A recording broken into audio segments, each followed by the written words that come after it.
ठीक है, चलो कोई बात नहीं। तो इसको हम लोग ये जो फिजिकल केमिस्ट्री का है ना, थर्मोडायनेमिक्स, फर्स्ट ईयर में भी था ना थर्मोडायनेमिक्स कुछ? Yes ma'am. हाँ, तो ये इन लोगों का जो ऑनर्स और सब्सिडरी वाले जो है उनका तो अभी पहली बार अभी इंट्रोड्यूस हो रहा है सारा कुछ। तो थर्मोडायनेमिक्स में हम लोग जनरली उसके सारे टर्म्स पढ़ेंगे और सिस्टम, सराउंडिंग, एक्सटेंसिव और इंटेंसिव प्रॉपर्टी, ये सारी चीजें हम लोग को पढ़ना होगा इसमें, ठीक है? तो सबसे पहले तो हम लोग को जानना होगा कि थर्मोडायनेमिक्स का मतलब क्या होता है। तो थर्मोडायनेमिक्स, थर्मो का मतलब होता है हीट, थर्मो का मतलब ही होता है हीट। कोई भी चीज अगर रिलेटेड होता है हमको हीट से, तो जैसे थर्मल हीटिंग होता है, तो जो गर्म करते हैं हम लोग कोई भी चीजें, तो वो थर्मल हीटिंग, थर्मल होता है। तो थर्मो थर्मो हमारा हो गया हीट, और डायनेमिक्स मतलब जो कि मूवेबल हो, जो कि चल सकता हो। तो यहाँ पर डायनेमिक्स का मतलब होगा हमारा फ्लो। तो थर्मोडायनेमिक्स का टोटल पूरा मतलब हो गया फ्लो ऑफ हीट, ठीक है?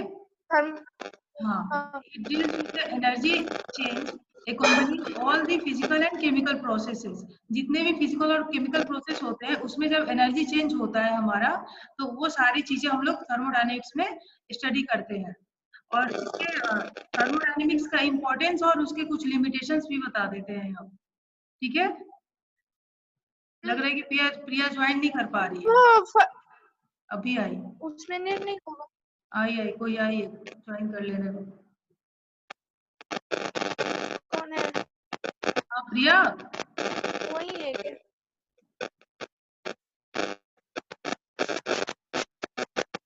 प्रिया,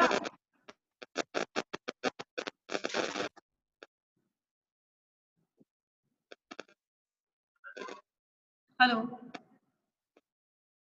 आवाज जा रही है? हेलो,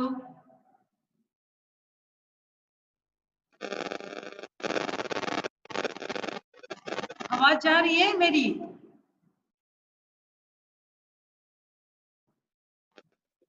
प्रिया ही है। हाँ वही है, आवाज जा रही है कि नहीं? कर रही है, अभी कनेक्ट कर रही है। हेलो,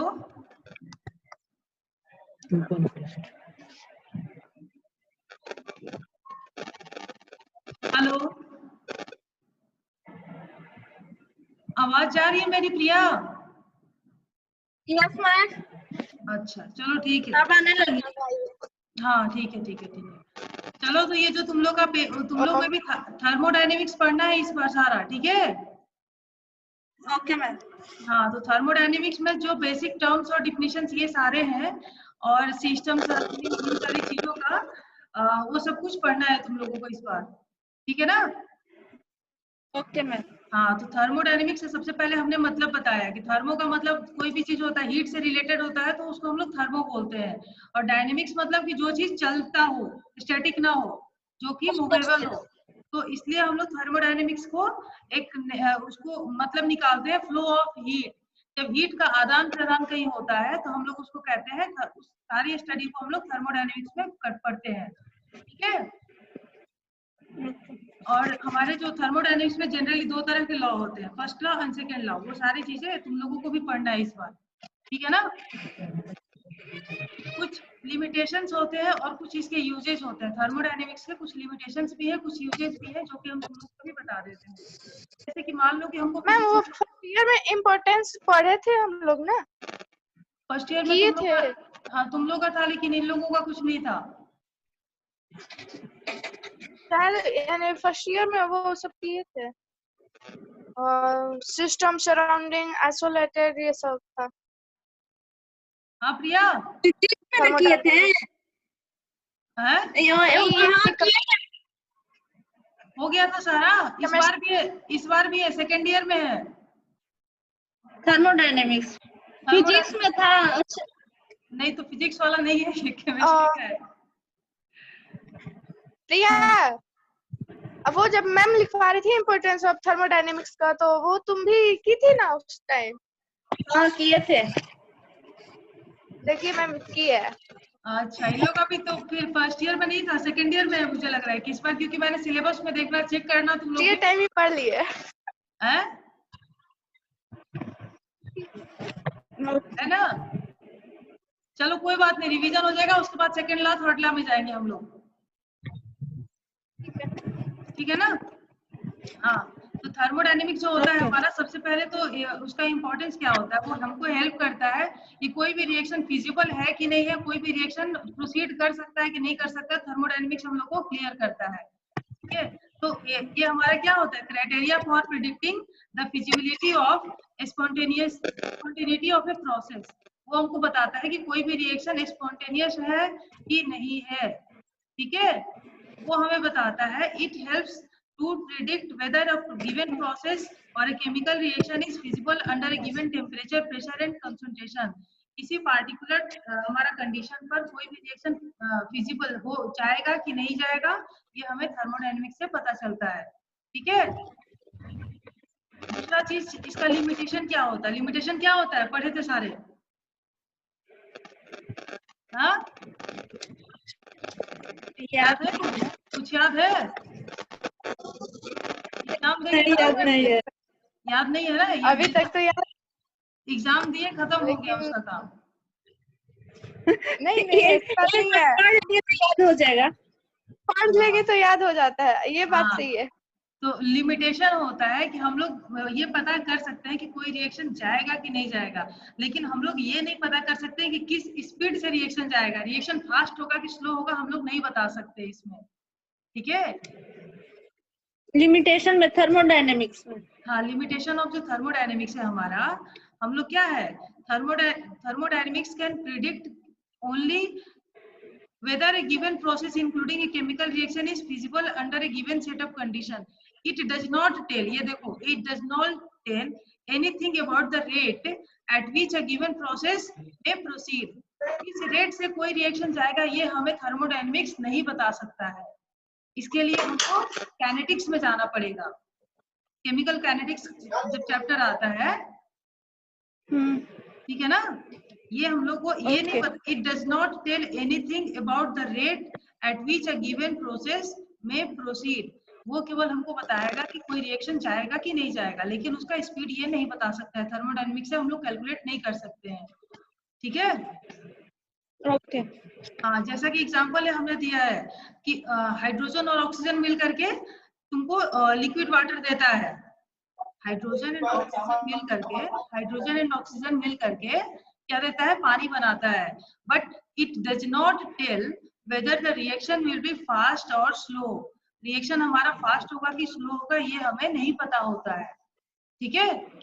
थर्मोडायनेमिक्स केवल ये बताएगा कि हाँ पानी, हवा, ये H2 और O2 मिल करके पानी बनेगा, लेकिन कितने तेजी से बनेगा ये हम लोग नहीं पता कर सकते, ठीक है। Okay ma'am.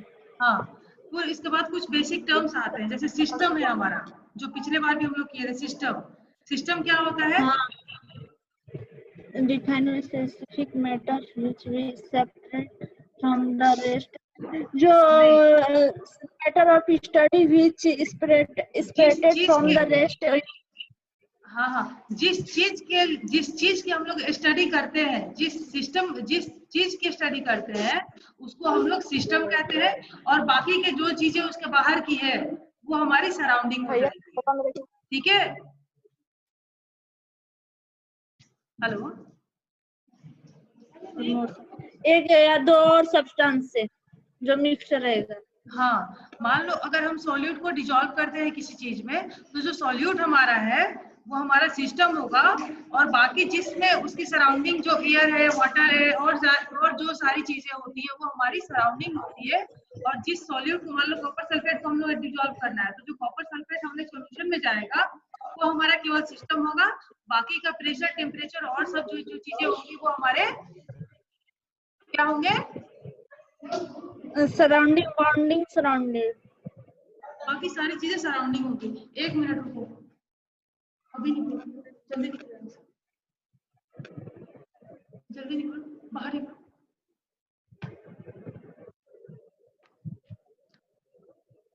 ठीक है, तो सिस्टम हमारा जिसकी स्टडी हम लोग करते हैं वो हमारा सिस्टम होता है, और बाकी का जो बाकी चीज, the rest of the universe, बाकी उसके अलावा जितनी भी सारी चीजें है वो क्या होती है, हमारी सराउंडिंग होती है, ठीक है।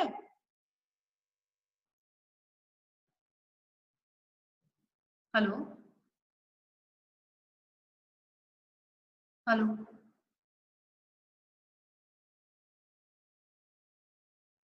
हेलो शायद हेलो कर दे दी अब मैम है कर ऊपर आओ दिन हम के थी देखो नहीं हेलो हाँ कहाँ चले गए थे सब? हाँ बोलो। यही है कहीं नहीं गए यही थे। अच्छा चलो, तो सिस्टम हो गया, जिसकी स्टडी हम लोग करते हैं वो हमारा सिस्टम हो गया। बाकी का जितना भी चीज है उसके इर्द गिर्द जो भी चीजें हैं सारी हमारी क्या होती है, सराउंडिंग होती है। सराउंडिंग होती है। हाँ, उसके बाद आता है एक टर्म आइसोलेटेड सिस्टम। आइसोलेटेड का मतलब आइसोलेटेड सिस्टम। हाँ, जो सिस्टम ऐसा व्हिच नहीं कैन एक्सचेंज नाइदर, एनर्जी को एक्सचेंज कर देते हैं। कुछ भी एक्सचेंज नहीं करता, नाइदर एनर्जी नॉर मैटर, ना ही अपने में का कोई हाँ। मॉलिक्यूल उसमें बाहर जाने देगा, ना ही अपनी एनर्जी बाहर जाने देगा। ठीक है, सराउंडिंग के साथ वो अपनी एनर्जी भी शेयर नहीं करता है और मैटर भी शेयर नहीं करता, कुछ भी बाहर नहीं जाने देता है। तो उस सिस्टम को कहते हैं हम लोग a system which can isolated system. हाँ exchange neither energy nor matter, उसको कहते हैं आइसोलेटेड सिस्टम। क्लोज्ड सिस्टम क्या होता है, जिसमें कि एनर्जी का एक्सचेंज होता है, एक्सचेंज पर मैटर का नहीं। मैटर का नहीं होता है। हाँ बट नॉट मैटर। ठीक है, ओपन सिस्टम क्या होता है, जिसमें कि दोनों चीजें शेयर होती हैं, शेयर होती हैं। एनर्जी और मैटर दोनों एनर्जी दोनों एक्सचेंज एक्सचेंज, होते एनर्जी और मैटर दोनों का एक्सचेंज होता है इसमें। ठीक है, हैं। ठीक है। हाँ उसके बाद आते हैं एक टर्म आता है मैक्रोस्कोपिक प्रॉपर्टीज। जो प्रॉपर्टीज। थर्मोडायनेमिक्स, हाँ जो थर्मोडायनेमिक्स होता है हमारा, तो वो केवल एक एटम या मॉलिक्यूल के से रिलेटेड नहीं होता है, वो पूरे बल्क का होता है, मतलब बहुत सारे एटम्स मॉलिक्यूल ज्वाइन रहते हैं, उसकी हम लोग स्टडी करते हैं। थर्मोडायनेमिक्स कभी भी सिंगल, जैसे कि हम लोग क्वांटम केमिस्ट्री पढ़ते हैं तो उसमें क्या है कि वो सिंगल एटम और मॉलिक्यूल का हम लोग स्टडी कर सकते हैं, लेकिन थर्मोडायनेमिक्स सिंगल एटम या मॉलिक्यूल की स्टडी कभी नहीं कर सकते हम लोग, ये भी एक लिमिटेशन है इसका। ठीक है, तो जो मैक्रोस्कोपिक, इसकी पूरी स्टडी जो होती है हमारी मैक्रोस्कोपिक सिस्टम की, मतलब बल्क में लेते हैं। ये नहीं कि हमने मान लो कॉपर सल्फेट लिया तो उसका केवल एक मॉलिक्यूल नहीं होगा, उसमें बहुत सारे मॉलिक्यूल्स होते हैं। ठीक है, हाँ, तो macroscopic properties, the properties associated with macroscopic system that is consisting of large number of particles. Macroscopic, macro का मतलब ही होता है बहुत बड़ा, माइक्रो का मतलब छोटा, मैक्रो का मतलब बड़ा। ठीक है, बड़ा। हाँ, तो माइक्रोस्कोपिक प्रॉपर्टीज क्या क्या होते हैं, they are pressure, volume, temperature, composition, density, viscosity, surface tension, ये सारे जो प्रॉपर्टीज होती है हमारे मैक्रोस्कोपिक प्रॉपर्टीज होती है। ठीक है, उसके बाद आते हैं homogeneous and heterogeneous system. Heterogeneous system. हाँ, होमोजीनियस क्या होता है, जो कि बिल्कुल यूनिफॉर्म हो, जिसको कि हम लोग अलग नहीं कर सकते हैं। होमोजीनियस सिस्टम क्या है हमारा, ऐसा सिस्टम जिसको कि हम लोग केवल एक फेज होता हो, उसमें हम लोग उसको सेपरेट नहीं कर सकते हैं। अगर दो तीन चीज भी मिला हो, लेकिन अगर बिल्कुल यूनिफॉर्म मिक्सचर हो तो उसको हम लोग कहेंगे होमोजीनियस सिस्टम। ठीक है, होमोजीनियस जो होता है वो हमारा होमोजीनियस सिस्टम क्या होता है, केवल एक फेज होता है, उसको हम लोग सेपरेट नहीं कर सकते हैं ऐसे। ठीक है, और हेट्रोजीनियस, हाँ हेट्रोजीनियस क्या होता है, जिसमें कि हम लोग सेपरेट कर सकते हैं, जैसे कि मान लो सल्फर का कई वाटर प्रकार का हो सकते हैं। है, दो तीन प्रकार के फेज होंगे। हाँ दो तीन फेज होंगे, एक से ज्यादा फेज होंगे। जैसे लिक्विड और वेपर अगर कांटेक्ट में आता है एक दूसरे के, तो जो लिक्विड और वेपर दो फेज साथ में आ रहा है तो वो हमारा हेट्रोजीनियस सिस्टम होगा। ठीक है, ओके मैम। हाँ, तो फेज रूल हमने पढ़ा था, तो उसमें भी हमने ये फेज का डिफिनेशन दिया था। A phase is defined as homogeneous and physically distinct part, मतलब हम लोग बिल्कुल उसको फिजिकली अलग नहीं कर सकते हैं। ठीक है, हेट्रोजीनियस क्या होता है, नॉन यूनिफॉर्म थ्रू आउट, बिल्कुल उसका जो होता है डिस्ट्रीब्यूशन ऑफ पार्टिकल्स जो होता है वो नॉन यूनिफॉर्म होता है। पूरे जो मान लो कंटेनर में कोई भी चीज मिला हुआ है तो उसका नॉन यूनिफॉर्म डिस्ट्रीब्यूशन होगा। ठीक है, a liquid in contact, example देख लो, a liquid in contact with its vapor is also a heterogeneous system because Right. it consists of two phases. क्या क्या है? एक लिक्विड है और आवाज दूसरा फंस रही थी मैम यहीं से, हाँ? आवाज फंस रही थी, ये सिस्टम इस साइड में हेट्रोजीनियस से ही फंस गई थी। हेट्रोजीनियस का मतलब हो गया कि जिसमें एक से ज्यादा फेजेस प्रेजेंट हो। हेट्रोजीनियस सिस्टम का मतलब है कि एक से ज्यादा जहां फेजेस हो। अब जा रही है आवाज, जा रही है? Yes ma'am. सभी फंस जा रही है, अभी फंसी थी। हाँ, तो हेट्रोजीनियस का मतलब होता है कि एक से ज्यादा सिस्टम अगर प्रेजेंट होता है, हमारा एक से ज्यादा फेजेस जब प्रेजेंट होता है तो उसको हेट्रोजीनियस सिस्टम कहते हैं। ठीक है, जैसे कि हमने एग्जांपल दिया, अ liquid in contact with its vapour. Liquid और वेपर फेज भी अगर आते हैं एक दूसरे के कांटेक्ट में तो वो किस तरह का सिस्टम बनेगा? हेट्रोजीनियस सिस्टम बनेगा। हेट्रोजीनियस। ठीक है, यस मैम। Okay ma'am. हाँ, उसके बाद आते हैं स्टेट ऑफ सिस्टम। किसी भी अगर हम लोग बोलते हैं किस स्टेट में है, कहाँ पर है, तो स्टेट ऑफ सिस्टम का मतलब होता है आपका कि when macroscopic properties of a system have definite values. अगर उसकी कोई डिफिनेट वैल्यूज होती है, पार्टिकुलर वैल्यू होती है, तो उसको कहते हैं स्टेट, और पार्टिकुलर स्टेट में है वो सिस्टम। ठीक है, हाँ। whenever there is change in any one of the macroscopic, कोई भी अगर टेम्परेचर प्रेशर कुछ भी हम चेंज करते हैं तो वो पूरा उसका स्टेट चेंज हो जाता है। ठीक है, ओके मैम। उस समय कहेंगे कि उसका स्टेट जो है सिस्टम का वो चेंज हो गया। और नेक्स्ट आते हैं स्टेट वेरिएबल्स। स्टेट वेरिएबल्स क्या होता है? State variables. हाँ, स्टेट वेरिएबल है since the state of a system changes with change in any of the macroscopic properties, these properties are called state variable। क्योंकि अगर हम जैसे मान लो टेम्परेचर चेंज करते हैं, ठीक है, अगर मान लो पानी का हमारा टेम्परेचर चेंज करते हैं तो वो क्या होता है? ओके। पानी का जैसे पानी का हाँ, पानी का टेम्परेचर अगर मान लो 100 से हमने ऊपर कर दिया तो उबलने लगेगा, वो किस स्टेट में चला जाएगा? हाइपर स्टेट में, वेपर स्टेट में। गैस। क्या होगा? स्टेट चेंज हो जाएगा, हाँ है ना? हाँ ओके। हाँ, तो उसी तरीके से हमारा है ये स्टेट वेरिएबल्स। नेक्स्ट आता है थर्मोडायनेमिक इक्विलिब्रियम। थर्मोडायनेमिक इक्विलिब्रियम वो तीन तरह का होता है हमारा। देखो, एक है थर्मल इक्विलिब्रियम, मैकेनिकल इक्विलिब्रियम और केमिकल इक्विलिब्रियम। तीन तरह के थर्मल इक्विलिब्रियम होते हैं हमारे। थर्मल इक्विलिब्रियम तब होता है जब no flow of heat from one portion of the system to the other. कोई हीट का फ्लो नहीं होता है। हेलो, जब कोई भी हीट का फ्लो नहीं होता है तो हम लोग बोलते हैं कि वो सिस्टम जो है किसमें है? थर्मली इक्विलिब्रियम में है। ठीक है, उसमें कोई भी हीट का इधर उधर से लेना देना नहीं हो रहा है। No flow of heat.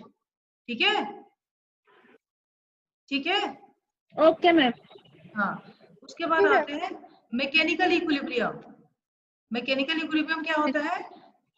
No mechanical work is done by one part of the system on the other part of the system. एक पार्ट से दूसरे पार्ट, सिस्टम में ही एक पार्ट से दूसरे पार्ट पर अगर कोई चेंजिंग नहीं आती है तो उसको कहते हैं मैकेनिकल इक्विलिब्रियम। मैकेनिकली वो क्या है? इक्विलिब्रियम में स्टेबल है।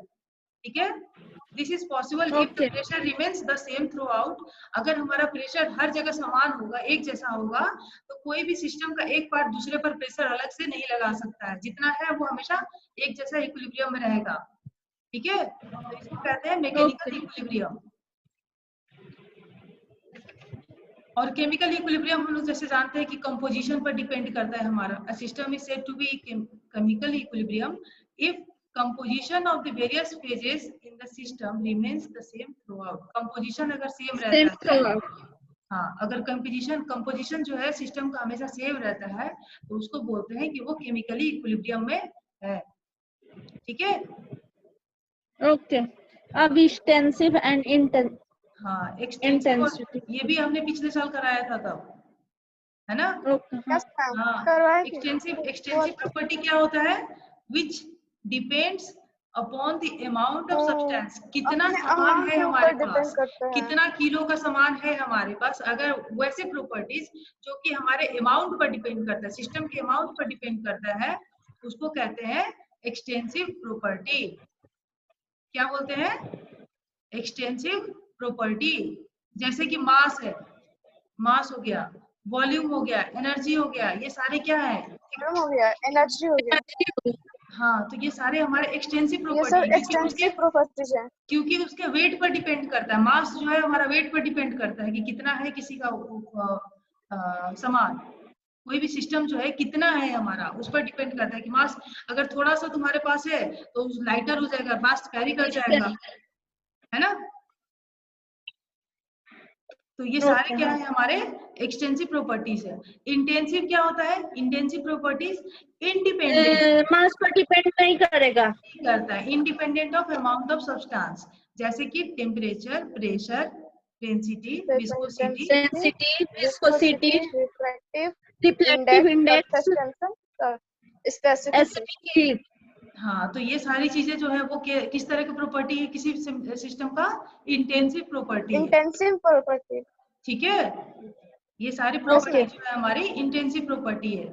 और एक्सटेंसिव प्रॉपर्टी जो है हमारा किस पर डिपेंड करता है? Number of moles per. देखो इधर,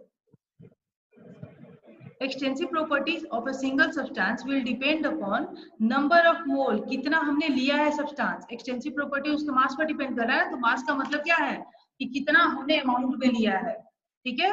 तो उसके number of moles per depend करेगा। हाँ, और and also on any of the two of the three variable। three variable क्या है? Pressure, volume and temperature.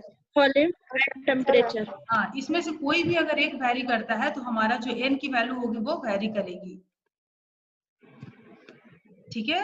If any If n is kept constant, अगर हम n को constant रखेंगे तो extensive property of the system will depend only on the two independent variable। या तो pressure और टेम्परेचर पर करेगा, नहीं तो वॉल्यूम टेम्परेचर पर करेगा, या प्रेशर वॉल्यूम पर करेगा, ठीक है। अगर n को कांस्टेंट रखते हैं तो किसी दो पर केवल वैरी करेगा, इन तीनों में से किसी दो पर वैरी करेगा फिर, ठीक है। Okay ma'am. हाँ, और उसके बाद अब थर्मोडायनेमिक्स प्रोसेसेस क्या क्या होते हैं हमारे, जैसा कि हम लोग आइसोथर्मल प्रोसेस नाम सुने हो ना? Yes ma'am, isothermal, adiabatic, isobaric, ये सब होते हैं। हाँ, तो आइसोथर्मल क्या होता है? जब सिस्टम का टेम्परेचर जो होता है, टेम्परेचर रिमेन्स कांस्टेंट। अगर टेम्परेचर सेम है हमारा तो उसको किसी भी सिस्टम को, दो सिस्टम आइसोथर्मल कब होंगे? जब उनका टेम्परेचर जब दोनों का कांस्टेंट होगा, सेम होगा, तो कहते हैं टेम्परेचर। तो थर्मल सिस्टम, हाँ, आइसोथर्मल प्रोसेस होगा वो। जब पूरे प्रोसेस के दौरान अगर टेम्परेचर कांस्टेंट है तो उस प्रोसेस को कहेंगे हम लोग कांस्टेंट रहेगा तो आइसोथर्मल। हाँ, उसके बाद आते हैं एडियाबैटिक प्रोसेस। ये क्या होता है? नो हीट एंटर्स और लीव्स द सिस्टम। यहाँ पर क्या है हमारा? हीट कांस्टेंट है। क्या कांस्टेंट है? हीट कांस्टेंट है। एडियाबैटिक में क्या होता है? हीट कांस्टेंट होता है। आइसोबारिक में क्या होता है? प्रेशर कांस्टेंट होता है। आइसोबारिक में क्या होता है? प्रेशर कांस्टेंट होता है। प्रेशर कांस्टेंट होता है। हाँ, ठीक है। उसके बाद आते हैं reversible and irreversible process. Reversible process क्या होता है? जब कोई भी process slowly so that driving force is only slightly greater than the उसमें जो विरोध की क्षमता होती है। जब कोई भी प्रोसेस बहुत ही स्लो, इनफाइनाइटेसिमली स्लो, बहुत ज्यादा स्लो अगर प्रोसेस कोई भी चीज होता है तो जो चेंजिंग होता है वो उसको मैनेज करते जाता है, ठीक है। तो इनफाइनाइट, यहाँ देखो एक टर्म लिखा है इनफाइनाइटेसिमली स्लोली। अगर कोई भी प्रोसेस बहुत स्लो जाता है तो उसमें जो अदर फोर्सेस जो होते हैं वो बिल्कुल उसको बैलेंस करते जाते हैं, तो उस तरह के प्रोसेस को बोलते हैं हम लोग रिवर्सिबल प्रोसेस, ठीक है। जैसे हाँ, और इरिवर्सिबल क्या होता है? जो कि बहुत स्पीड में काम करता है। जो कि इरिवर्सिबल मतलब जैसे हमने एक बार एग्जांपल भी दिया था, जो पिस्टन वाला था ना, पिस्टन जो होता है हमारा, अगर किसी पिस्टन को, अगर कंटेनर में पिस्टन लगा हुआ है, उसको दबा के हमने रखा है, प्रेशर वॉल्यूम सब कुछ कांस्टेंट किया है, और किसी चीज को धीरे धीरे अगर उठाते हो तो वो क्या है कि उसके मॉलिक्यूल्स उसको एडजस्ट करते जाते हैं, तो उस प्रोसेस को कहेंगे हम लोग रिवर्सिबल। और किसी भी पिस्टन को तुरंत एक ही बार खींच दोगे, ढक्कन खोल दोगे, नीचे गिरा देते हैं, जब एक ही पाइप खोलते हैं तो क्या होता है, उसके मॉलिक्यूल्स जो है वो और हमारे, गिर जाता है तुरंत जल्दी से, स्पीड से। तो फिर उसको रीगेन नहीं कर सकता है वो, जो मॉलिक्यूल एक बार जब ऊपर बिल्कुल भाग जाएगा तो फिर से वो उस मॉलिक्यूल को एडजस्ट नहीं किया जा सकता है, इरिवर्सिबल प्रोसेस होगा वो। ठीक है, तो कोई भी प्रोसेस अगर बहुत स्लोली जा रहा है तो वो रिवर्सिबल प्रोसेस होगा, और बहुत फास्ट से और हो स्पीड रहा आ रहा है, हाँ, तो वो ज्यादा इरिवर्सिबल प्रोसेस होगा। इरिवर्सिबल। हाँ, तो नेचर में जो होता है, हमारे सारे जितने प्रोसेस होते हैं लगभग इरिवर्सिबल होते हैं, रिवर्सिबल प्रोसेस नहीं होते हैं, क्योंकि उतना स्लोली कोई चीज होता ही नहीं है जल्दी। लेबोरेटरी में जो भी हम लोग एक्सपेरिमेंट करते हैं वो सारे इरिवर्सिबल होते हैं, क्योंकि उतना स्लो कंट्रोल करना, इनफाइनाइटेसिमली स्लोली, बहुत ज्यादा स्लो होगा तभी उसके मॉलिक्यूल्स एक दूसरे को एडजस्ट कर पाएंगे। जैसे हमने प्रेशर थोड़ा सा बढ़ाया तो मॉलिक्यूल धीरे धीरे धीरे धीरे धीरे धीरे ऐसे ऐसे बढ़ते जाएंगे, बहुत स्लो बढ़ेंगे। और इरिवर्सिबल में क्या होगा, जैसे ही क्या होगा वो तुरंत ऐसे बड़ा हो जाएगा, नीचे गिरा देंगे, पिस्टन को जल्दी से खोल देंगे, अपने ओरिजिनल पोजीशन को गेन नहीं कर पाएगा इरिवर्सिबल प्रोसेस में। ठीक है, ओके। तो ये सारे टर्म्स है, और बाकी जो है हम लोग नेक्स्ट क्लास में फर्स्ट लॉ ऑफ थर्मोडायनेमिक्स और इंटरनल एनर्जी का हम लोग क्लास लेंगे। ठीक है, फर्स्ट लॉ ऑफ थर्मोडायनेमिक्स, हाँ, और internal energy, heat, work, internal energy, first law of thermodynamics, ये सारे हम लोग नेक्स्ट क्लास में करेंगे। ठीक है, ओके मैम, इसको हम भेज देते हैं, नोट डाउन कर लेना तुम लोग, और सिलेबस में एक बार चेक भी कर लेना सब लोग। ओके, ठीक है, सिलेबस में चेक, सेकंड लॉ से शुरू हुआ है। हाँ, नहीं, लेकिन इन लोगों के क्लास में है ना, सब्सिडरी में थर्मोडायनेमिक्स